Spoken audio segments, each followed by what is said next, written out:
Bismillahirrahmanirrahim. Tabarakalladzi nazzalal furqana ala 'abdihi liyakuna lil 'alamin nadhira. Allahumma shalli wa sallim ala sayyidina Maulana Muhammad wa ala alihi wasallim asma'in amma ba'du. Al-Mukarram kang kita hormati, Bapak kita semua, orang kita semua, Ki Haji Agus Ali Masyuri, sedanten para habaib, para ulama, para kiai, wabil khusus Dr. Yusri, matta'akum wa atala baqa'akum lil muslimin. Tamu-tamu undangan yang kami hormati, di sini ada Bapak Muhaimin Iskandar, semua adik-adik santri yang saya cintai, yang saya hormati. Ini pertama kali saya pakai serban. Insya Allah tidak sampai 1 menit nanti saya copot. Karena untuk gus-gus muda itu ada kaedahnya. Katanya dulu pakai serban setelah bisa baca Wahab. Kalau sekarang enggak, kalau sudah kaji dipanggil abah ya pakai serban. Saya ini santri sarang mulai kecil. Dulu pakai fikih, model usul fikih. Jadi kalau keyakinan Mbah Maimun itu kalau ada santri pakai peci putih itu dimarahin. Katanya beliau, wong desa iku kaji adol Tegal, adol sawah, mbok saingi kedul 5.000. Dadi nglarani kiai iku nglarani wong desa iku dosa kata-kata. Tapi beberapa kiai pakai peci putih karena sunat. Akhirnya saya sudah haji tapi keterusan pakai peci hitam karena mulai kecil diharamkan terus keterusan gitu. Pakai serban juga gitu, dulu ada kaedahnya katanya boleh pakai ini harus setelah ini terus keterusan nggak pakai. Tapi ini alhamdulillah dikasih sama Gus Ali, ini saya terima. Nah ini iaro apa tamblik tidak tahu. Teman-teman bahasa Indonesia Jawa bahasa Inggris no. Jadi bahasa Inggris favorit, understand deh. Jawa mawon nggih, santai-santai mawon nggih. Ini saya tidak tahu, saya harus istighfar atau harus syukur. Karena kenapa saya berpikir ini kalau butuh istighfar nopo syukur, mergi termasuk yang paling saya hindari itu acara seperti ini. Cuma ada 2% pengecualian, yaitu guru, keluarga, temannya bapak. Ini Gus Ali termasuk masuk kategori temannya bapak. Saya itu berkali-kali diundang acara publik itu tidak pernah mau. Satu, mungkin nggak bakat ya, nggak bakat juga nggak ingin. 2, saya tidak cukup punya kemampuan untuk menjelaskan konstruksi Islam yang utuh hanya dalam waktu 1 jam. Karena keyakinan saya ngaji itu harus khatam, karena saya ini trauma. Kalau ngaji di depan, musannaf bilang kama sayati, sebagaimana yang akan datang. Setelah belajar di belakang kama sabako, seperti yang sudah kelewat. Sehingga gara-gara itu saya kalau sinau itu khatam dari min awali hatta akhiri. Karena yang satu di depan kama sayati, setelah di belakang kama sabako apa kama takotan. Yang jelas ilmu yang saya tekuni memang ilmu tafsir. Gus Ali tahu betul tentang bapak saya. Karena mulai kecil saya ini menangi beliau belum tenar-tenar amat, sampai sangat tenar, mungkin sampai langit kayak khawas. Begini, dulu saya di sarang itu pernah rois takrib, rois Fathul Mu'in. Tapi yang menjadi saya tambah alim itu gara-gara gejolokan bapak begini. Hak dhisik ana wong imami saking semangate ngapalno hal ataka hadisul ghasyiyah Jumat itu. Karena dia ingin keren ya pakai surat panjang gitu. Terus dia datang ketika takbir langsung baca Bismillahirrahmanirrahim hal ataka hadisul ghasyiyah. Makmumnya bilang subhanallah. Karena dia agak pede dengan surat yang panjang diganti qul ya ayyuhal kafirun. Makmumnya masih bilang subhanallah. Sampai berkali-kali diganti surat kulhu, ya makmumnya tetap bilang subhanallah. Karena nggak tahu caranya mengingatkan kalau imam itu tidak baca Fatihah. Karena ada satu cara, yaitu kon ngelingno ngangge napa subhanallah. Akhirnya wonten makmum sing nekat ora maca Fatihah. Nah pertanyaan bapak saya, kamu harus berani istihad, merubah hanya satu pakem, mengingatkan imam tuh pakai subhanallah. Karena kalau kasus seperti ini nggak cukup diingatkan subhanallah. Niki adik-adik, kira-kira batal mboten ngelingno imam muni ora maca Fatihah. Kalau sampean bilang batal berarti nggak ada solusinya. Kalau bilang sah itu beberapa kalimat yang dalam pakem sholat itu napa? Membatalkan. Sampean milih batal apa enggak? Enggak polling saja kayak pemilu. Sampai saya tuh cari-cari, akhirnya ketemu juga di kitab Mizan Kubro diterangkan oleh Imam Malik bahwa kalamul musolli, musolli itu ngomong, kalau itu manfaat, tapi jangan ditiru loh ya, dan darurat, ya, dan darurat, maka itu boleh dan tidak membatalkan sholat. Misalnya imam sholat kemudian di bawahnya ada bom atau ada ular kobra, kalau nggak ada cara ya mau tidak mau harus diingatkan pakai kalimat, karena kalau subhanallah tok nanti gonta-ganti surat saja itu. Tahu-tahu mati dipatok ular apa? Kobra. Sehingga dari gejolokan-gejolokan seperti itu akhirnya saya berpikir, sampai saya nyari kitab-kitab Al-Madzhabul Arba'ah, karena memang nggak cukup. Terus pertanyaan kedua kata bapak saya tentang tradisi, misalnya orang-orang kampung kalau bikin batu bata itu dari tanah, kemudian kadang makjunun bisirjin, kadang dicampur dengan apa? Sirjin. Nggak usah diterjemah, ini sambil latihan bahasa Arab katanya. Masa pondok internasional nggak bisa bahasa Inggris sama bahasa Arab? Makjun ya. Ternyata mazhab Syafi'iyahnya membolehkan atau nganggap alat tohara itu dua, alma wa turab. Tapi ternyata dalam mazhab Hanafi termasuk alatut tadhir atau alatut tohar itu an-nar, yaitu api. Alasan Abu Hanifah, orang mukmin yang banyak dosanya itu untuk masuk surga itu disucikan dulu di neraka. Artinya an-nar itu al-mutahhirah. Nar itu gunanya mensucikan. Sehingga batu bata karena sudah mengalami proses dibakar, maka berarti suci meskipun ma'junun bisirjin. Ya tapi jangan pakai tayamum, pakai apa?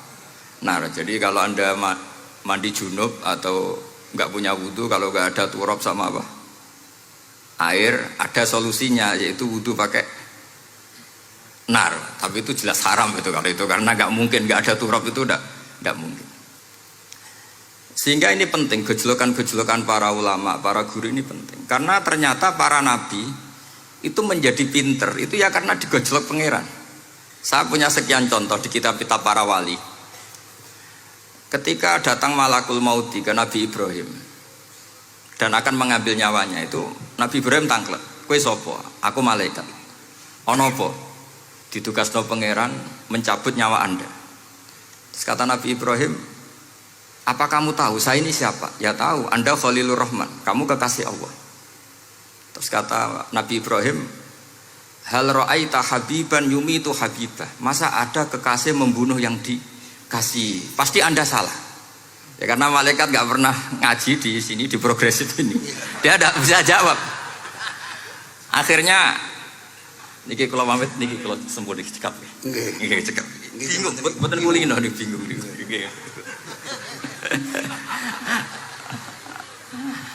Akhirnya malaikatnya matur malih teng pangeran. Ya Allah, kata Nabi Ibrahim logikanya begini, wahal ra'aita habiban yumitu habibah. Mosok kekasih kok dipateni kekasih. Terus kata Allah gini, ya sudah bilang gini sama Nabi Ibrahim, sama Ibrahim. Wahal ra'aita habiban yakrahu ayyalqa habibah. Mosok kekasih kok ora siap ketemu sing dikasih. Akhirnya Israel datang lagi. Balik mana? Gini logikanya dibalik sekarang begini gitu. Wahal ra'aita habiban yakrahu ayyalqa habibah. Terus Ibrahim bilang oke ya, gak masalah, sudah. Artinya apa? Kita ini diajari satu logika. Logika apa saja? Ini Allah. Sehingga ya memang normalnya hidup tuh cerdas. Kata Ghazali, cerdas nyikapi apa? Realitas. Ini penting saya utarakan. Saya punya sekian contoh kecerdasan para nabi.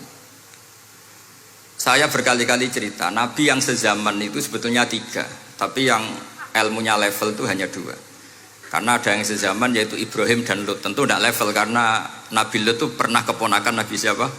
Ibrahim. Kedua Nabi Musa dan Nabi Harun. Tapi ini juga agak level karena Nabi Harun jadinya Nabi itu karena proposal Nabi Musa. Jadi proposal mulai dulu ya ada. Nah, Nabi Musa kita tahu adalah al-sak. Al-sak itu kalau ngendikan itu lesannya agak cedul ya. Cedul. Ini nanya jejer ke sana. Jadi kalau nggak bisa tanya ya. Bahasa Arabnya pokoknya al-sak, cedul ya. Cedul. Karena masyhur ya kita tahu cerita itu Musa yang kecil itu sebeling. Jadi nak digendong Fir'aun itu dijabuti jenggote. Padahal masih kecil. Sesuai Fir'aun curiga dasar Bani Israel.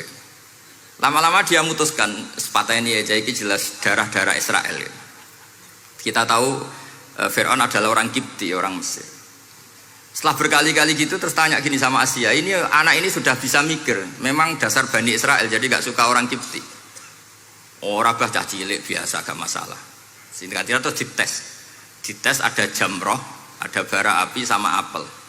Sebetulnya Musa ini sudah tahu mau ngambil apel, tapi kalau dia ngambil apel dibunuh sama Fir'aun berarti bisa membedakan. Akhirnya sama Jibril diarahkan ngambil apa? Api jamroh tadi. Akhirnya agak ditelan terus menjadi lesannya apa? Cedul. Sampai sepuh jadi nabi tetap begitu. Makanya beliau ngendikan Rabbi shrah li sadri wa yassir li amri wahlul 'uqdatam min lisani yafqahu qawli. Terus proposalnya itu tadi waj'al li waziram min ahli Haruna akhi. Sebagian ayat lebih jelas lagi yaitu wa akhi Harun huwa afsahu minni lisanan fa arsilhu ma'iyya rid ayyusaddiquni. Jadi dan saudara saya Harun lebih fasih berbicara daripada saya. Jadi kualitas ilmiahnya bagus Musa tapi jubirnya itu Harun. Ya kira-kira kayak Mbah Lim dulu. Iya Mbah Lim. Ya kita. Jadi ini saya jubirnya Gus Ali, saya Harun, ini Musa. Maksudnya kaya karena sudah tidak ada nabi. Singkat cerita karena Musa itu agak alsak sehingga Harun ini ya nggak levelnya. Padahal sezaman sehingga ya nggak pernah bantah-bantahan, nggak pernah adu argumen. Yang benar-benar nabi sezaman dan kemudian sering adu argumen adalah Isa dan Yahya. Kita tahu umurnya ya imbang, kualitas al-mazaya wal wa'il juga imbang. Nabi Isa kita tahu wa yukallimun nasa fil mahdi wa kahla. Mulai kecil bisa ngendikan ya sudah pinter.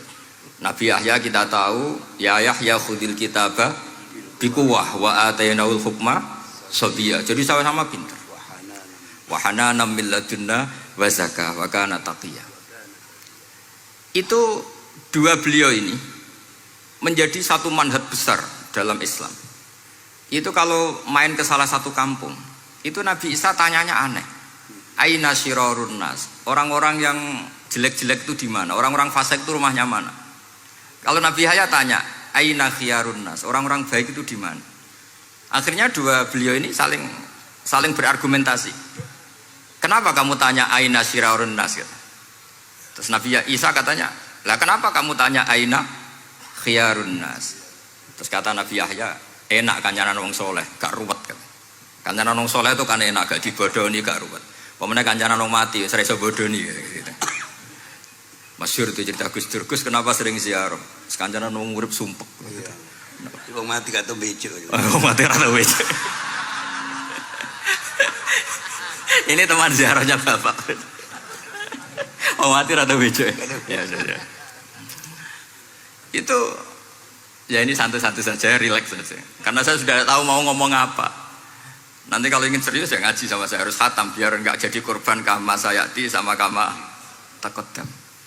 Akhirnya Nabi Yahya gantian tanya, kenapa kamu tanya aina syirarun nas?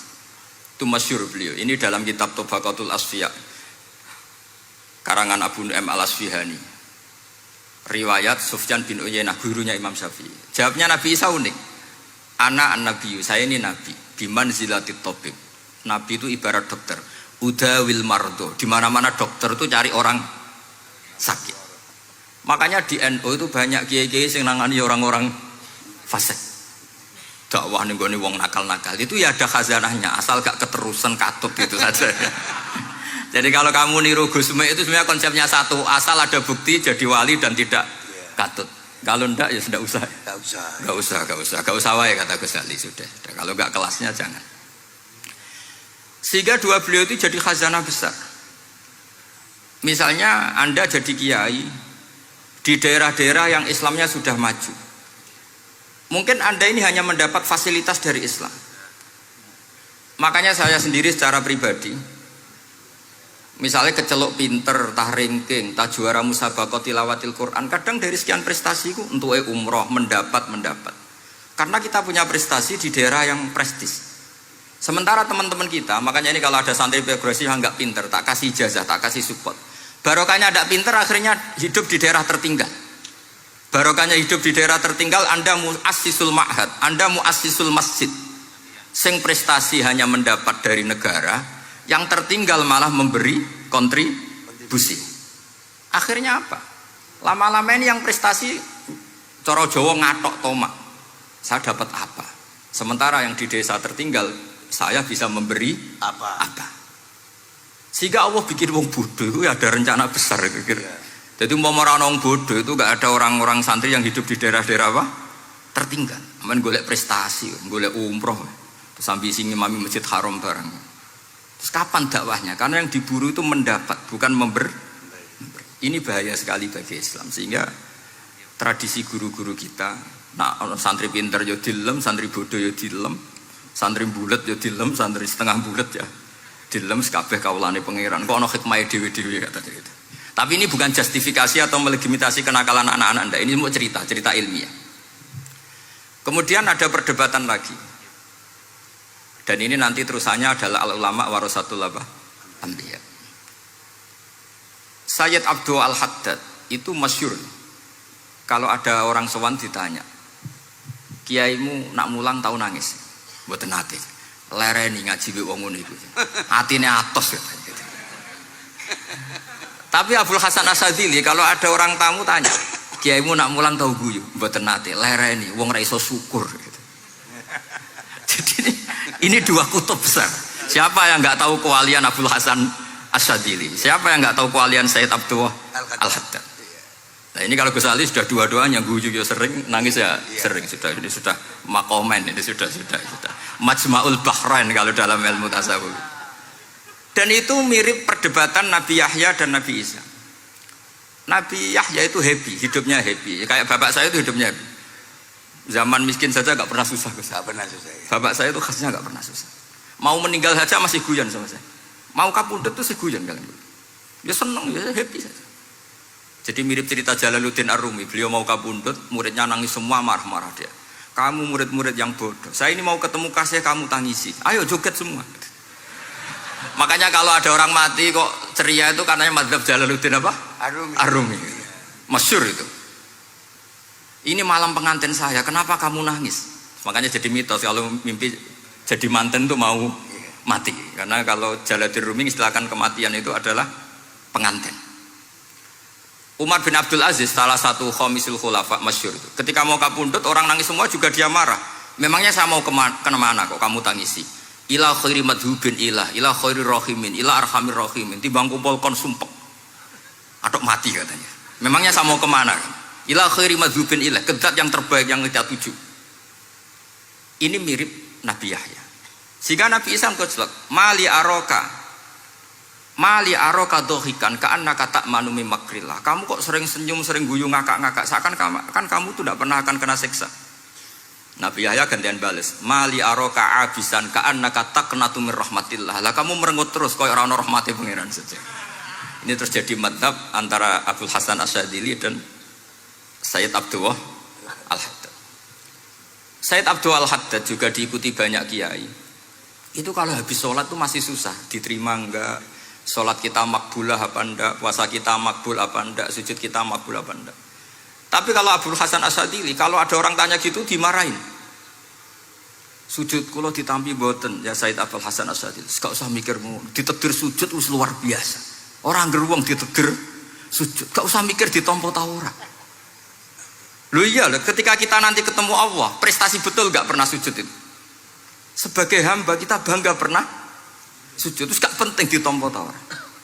Bahkan kalau anak-anak muda ini kepengen ditompo niate elek, Ditampa digajar pangeran terus mlebu swarga terus sama bidadari gitu. Jadi muni ditampa tapi pikirannya sudah ngayal macam-macam. Kalau mazhab Abul Hasan Asyadzili tidak. Sehingga kitab hikam kita tahu kitab hikam itu adalah dikarang Ibnu Athaillah As-Sakandari, dia muridnya Abdul Abbas Al-Mursi dan ini terus muridnya Abul Hasan Asyadzili. Itu cerminan Syadziliyah murni. Ya saya ulang lagi itu cerminan Syadziliyah murni. Sehingga beliau ngendikan masyhur itu, qalilul amali ma'a syuhudil minnah minallah khairun min kasiril amali ma'a ru'yatit taqsir. Jadi amal sedikit tapi yakin itu anugerah Allah, lebih baik beramal banyak tapi masih merasa salah karena ra ono syukure. Makanya bapak saya Gus Ali ana wong abangan gelem salat, gak tahu gak disahno sah terus. Ketika ada orang fikih marah-marah tapi rubah gedang, wes rubah gedang lah, pokoknya sah terus. Pokoknya sah terus. Ini sangat-sangat sadili berarti. Ini penting saya utarakan supaya khazanah kita itu tidak pernah habis. Karena al ulama warasatul anbiya. Nabi tidak ada warosati, tapi warasatul anbiya. Sehingga semua watak para nabi sebelum Rasulullah Shallallahu Alaihi Wasallam itu semua tercermin pada umatnya Rasulullah Shallallahu Alaihi Wasallam. Cerita paling terkenal tentu Asra Badrin. Tawanan-tawanan perang Badarin mau diapakan? Rasulullah istasyara Abu Bakrin. Terus kata Abu Bakar, itu keluargamu ya Rasulullah. Hum asyiratuka, hum aqaribuka. Ya maafkan saja. Terus ditanya Umar, menurut kamu gimana Umar? Itu kan orang-orang yang ngusir engkau ya Rasulullah. Yang dulu ingin membunuh engkau, sekarang ketangkap ya bunuh, kok repot. Apa kata Rasulullah? Masaluka ya Abu Bakrin kamasali Ibrahim isqala faman tabi'ani fa innahu minni wa man asani fa innaka ghafurur rahim. Sing prestasi ya alhamdulillah, sing ora prestasi semoga-moga pangeran akeh sepurane. Sudah gitu iya aja cara Gus Ali ya sih ngono kok repot. Wa masaluka ya Umar kamasalin nuh isqala rabbil la tadzar alal ardi minal kafirina dayara, sudah habisi saja ning donya kok kafir. Tapi anehnya apa? Rasulullah akhudha bimadhabi Abi Bakar. Nabi mengambil pendapatnya siapa? Abu Bakar. Karena Nabi kena khitab anit tabi millata Ibrahim hanifah. Akhirnya terus keterusan. Akeh kiai NU nek ana umat salah dibarno nganti ra roh nak salah. Makanya kenangan saya sama Mbah Sal Mahfud karena beliau itu sepupu sama Mbah saya di Sahal itu. Kata Mbah Sal gini, "Hak umpama pantes," kata beliau ini, "umpama pantes, pondok-pondok itu tak sertifikat." Kenapa Mbah? Lah ya akeh kiai gondrong muridnya kalau gondrong kabeh terus kadang rapati sholat jari diulang kali jogo. Engkok neng kali-kali golek Nabi Khidir gak tau ngaji. Lah ngene ku nak ditakoki afiliasine kok NU gitu. Mau disertifikat, dadi distandarkan. Pokoknya anggar gak ana takribe ya ora NU gitu. Karena nanti kalau gak disertifikat ini terus khayal-khayal macam-macam ini rata-rata kan afiliasinya juga ngeklaim NU. Padahal ya itu tadi, jadi diulang kali jogo langsung diulang macam-macam. Ini penting saya utarakan karena standarisasi ini penting. Caranya gimana? Kita harus sebanyak mungkin baca khazanah Islam. Makanya Imam Ghazali, kayak apa pinternya Imam Ghazali? Beliau di akhir kitab Ihya ngendikan wa alaika bimudawamati mutalaati kitab khilyatil auliya wa tabaqatil asfiya. Sehingga kita akan punya khazanah yang luar biasa. Saya punya banyak tentang kearifan ya para ulama-ulama dulu. Di antaranya dulu saya sering diceritain bapak tapi gak paham, tapi setelah saya ngaji lama-lama paham. Beliau pernah didawi Badullah gini, Nur dhisik ana wong salat 2 rakaat, terus syukur akhirnya salat lagi sampai 4 rakaat. Saking syukurnya salat lagi sampai 6 rakaat. Seterusnya sampai 1000 salat. Kita tahu itu Said Ali Zainal Abidin. Jadi dia menambahkan sholat itu karena iskon lillah, wa syauqon lillah, mahabbatan lillah. Bukan kayak kita, karena ingin sholat 1000 rakaat dibagi sekian menit terus kenanya 2 jam. Jadi kayak kita terawih lah 20 menit, 20 rakaat dibagi sekian kenanya 7 menit. Pentingnya apa? Meskipun kita tidak akan mengalami seperti itu, tapi kita menjadi tahu ketika Rasulullah SAW menghentikan wa qurratu aini fis shalah. Bahkan Nabi kalau banyak masalah itu Nabi yataradad, mutaraddidan di dalamnya. Setelah mutaraddidan agak panik, Nabi tanya gini sama Aisyah, aina Bilal, aina Bilal. Bilal kemana, Bilal kemana? Setelah Bilal notok, tok tok tok, ya Rasulullah as-sholat. Arifna ya Bilal, arifna ya Bilal. Saya kasih istirahat ya Bilal, saya kasih istirahat. Karena roh dunya, roh politik, roh kebudayaan, roh dulur bulet kabeh. Sing ra bulet mok sitok hubungan ambek Allah Subhanahu wa taala. Maka disebut as-shalat rohatul mukmin. Apa yang terjadi? Ashabu Rasulillah ketika Sayyidina Umar ditusuk oleh Abu Lulu al-Majusi, tentu pakai kira-kira ya panah yang kayak pancing. Jadi kalau sudah dimasukkan kadu cabut itu sakitnya minta ampun. Apa kata Umar? Nanti cabut ketika saya sholat. Karena sekali sholat dan setelah itu dicabut nggak terasa. Ya, kalau sholat kita ada nyamuk ya sudah. Ini penting saya ceritakan sampai ada wali ditawarin Allah, silahkan masuk surga, tanya ya Allah di surga ada sholat enggak? Kalau tidak ada sholat enggak lah katanya. Karena dia nggak bisa membayangkan nikmat tanpa sholat. Sehingga penting sekali kekaguman ini. Ketika Sayyidina Umar wafat, di antara yang pertama ditanyakan adalah yang bunuh saya siapa? Itu Hulamul Mughirah, Abu Lu'lu al-Majusi. Beliau spontan langsung ngendikan gini, Alhamdulillah alladzi ja'ala maniyati biyadi rajulin lam yasjud laka sajdatan tuhajuni biha yaumal qiyamah. Matur nuwun Gusti, saya dibunuh oleh orang yang enggak pernah sujud. Kalau saja dia pernah sujud, saya tidak berani maksudkan dia. Jangan-jangan sujud itu engkau terima kemudian dia min ahlil jannah. Kayak apa pentingnya kenangan sujud?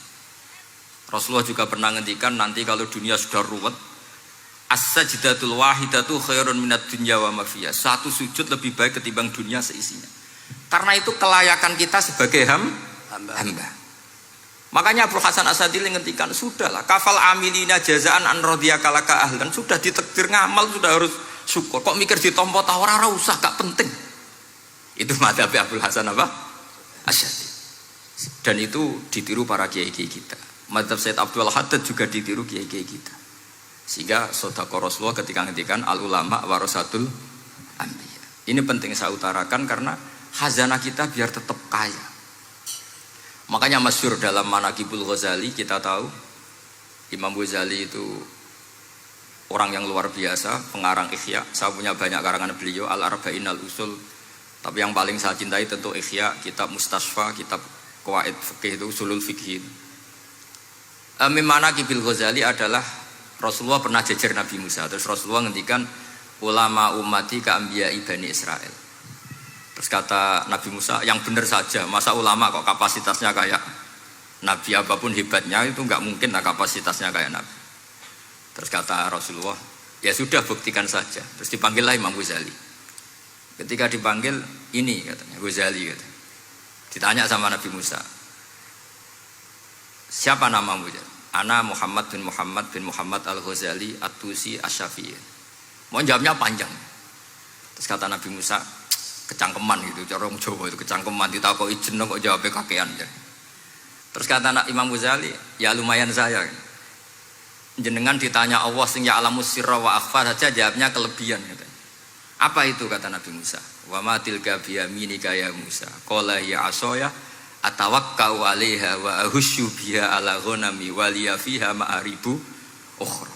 Jadi Nabi Musa ditanya, sing mbok gawa iku apa ta? Ini tongkat saya, tak pakai ini, tak pakai ini, tak pakai ini. Jadi masih banyak kelebihan jenengan di bawah saya. Akhirnya fa'aqarra Nabi Musa ini ikrar bahwa benar-benar ulama Rasulillah itu keambiai Bani apa? Israel. Jadi khazanah-khazanah kecerdasan gini ini penting. Sehingga ketika ada kemacetan fikih, ada kejumudan fikih, tugas kita adalah memecahkan kejumudan itu. Misalnya begini, ini yang sering dilakukan bapak saya dan Gus Ali. Kancanan wong fasik hukumnya piye? Ya ora oleh, wong kok kancanan wong fasik. Tapi kalau dibalik, bina wong fasik boleh ndak? Boleh. Syaratnya bina kudu ngancani. Jadi dibelokkan gitu aja sudah rubah. Hadza huwal fiqh. Yang dikatakan fikih ya seperti ini. Tapi orang-orang yang enggak ngerti detailnya fikih, apalagi usul fikih. Fikih itu menjadi rumit. Makanya ahli sunnah itu luar biasa. Ada orang mati karena narkoba atau karena apa itu? Oplosan. Itu kiai cokre. Itu kiai-kiai alim biasa datang. Itu ya biasa mempersaksikan Nggih, mayite sae nggih. Nggih. Padahal orang itu enggak percaya ini orang mati cokre kok apa? Sae. Padahal dia di kiainya bilang gini, wis sae saiki wis iso nakal katanya. Maksudnya sae sudah mengakhiri semua kenakalannya lewat apa? Lewat kematian tadi. Karena itu doa Rasulullah. Rasulullah itu kalau ngedikan itu luar biasa. Allahumma ij'alil hayata ziyadatan li fi kulli khairin wal mauta rohatan li min kulli syarrin. Ya Allah, jadikan hidup ini ziyadatan li fi kulli khairin. Jadi anggap saja kalau hidup itu berarti potensi tambah baik. Anggap saja kalau mati itu akhir dari segala keburukan. Berarti orang cukri ini mati itu baik apa buruk? Baik, karena dia sudah tidak bisa buruk lagi. Makanya saya nah ini khazanah yang luar biasa. Karena tadi kematian adalah ar-rohah min kulli apa? Syarrin. Nah ini sesi kedua, mungkin ini tinggal seperempat jam atau setengah jam. Saya ini karena biasa ngomong lama. Saya mau menerangkan kalimat tauhid. Ini penting sekali. Kalimat tauhid itu kata Ibnul Qayyim Al-Jauziyah dalam kitab Zadul Ma'ad. Ini kitab kesayangan Sayyid Abdul Al-Haddad. Sampai beliau ngendikan, ya letani minha iddatan nusakhin li uhdiyaha ila tullab.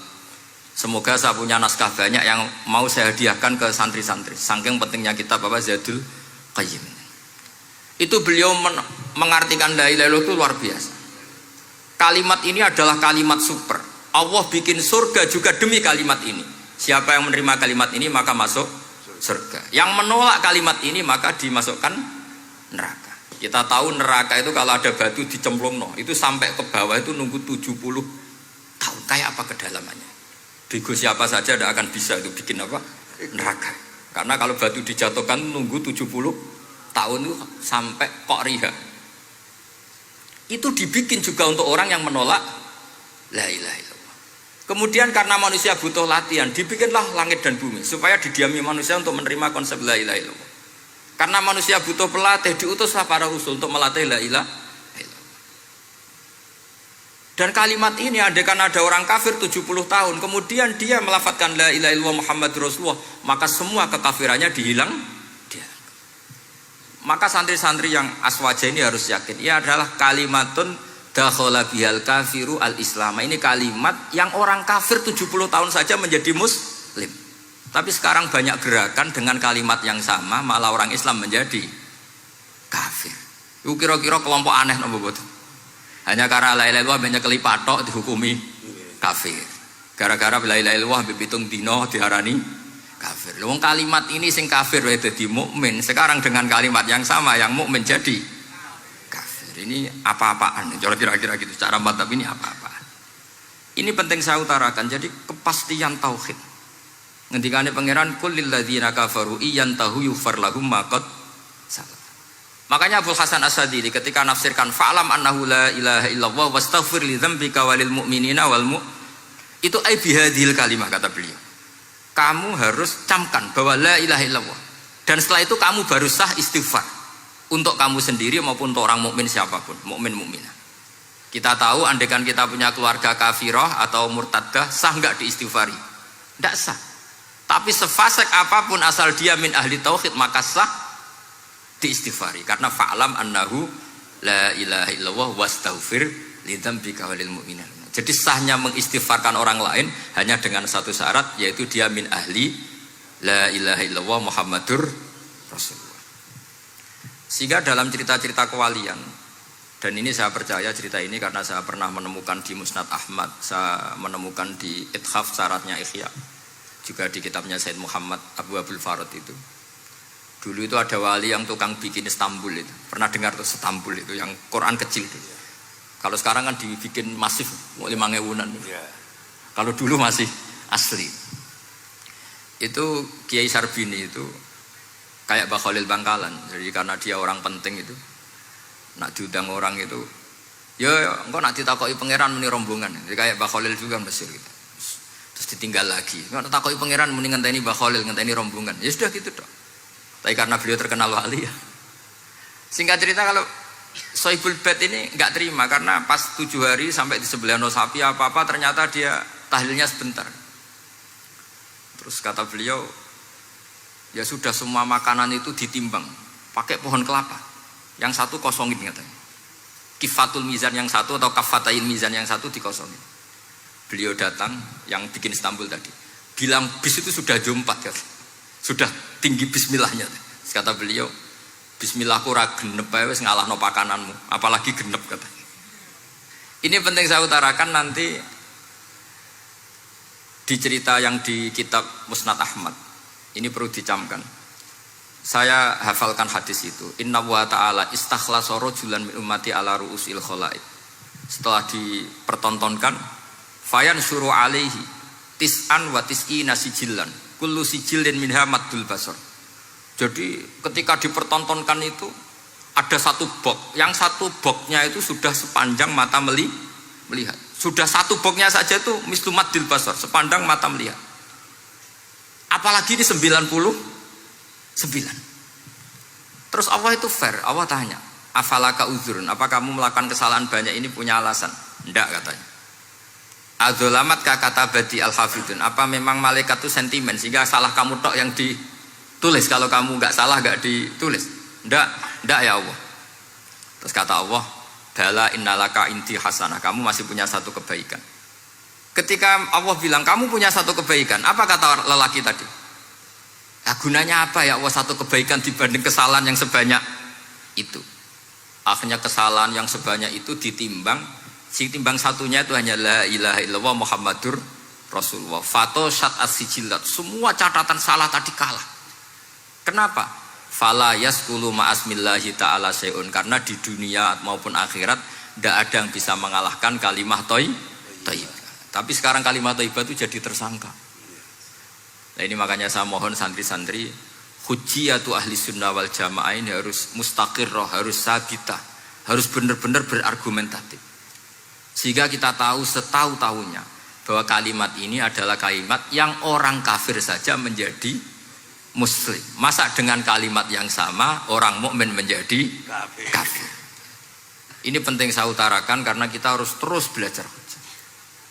Caranya gimana? Ya diantaranya tadi belajar kitab Ihya, beberapa kitab, sehingga khilaf-khilaf fikhiyah meskipun kita tidak bidangnya misalnya, itu tetap punya kualitas yang luar biasa. Saya sampai sekarang menerima sorogan kitab Mahalli, itu di situ ada perdebatan unik. Boleh enggak misalnya jenazah itu diletakkan di belakangnya yang sholat? Kata kaul awal enggak boleh, di mana-mana jenazah itu ya di depannya orang apa? Sholat. Tapi kata kaul sani, ya boleh saja jenazah itu tidak imam katanya. Iya.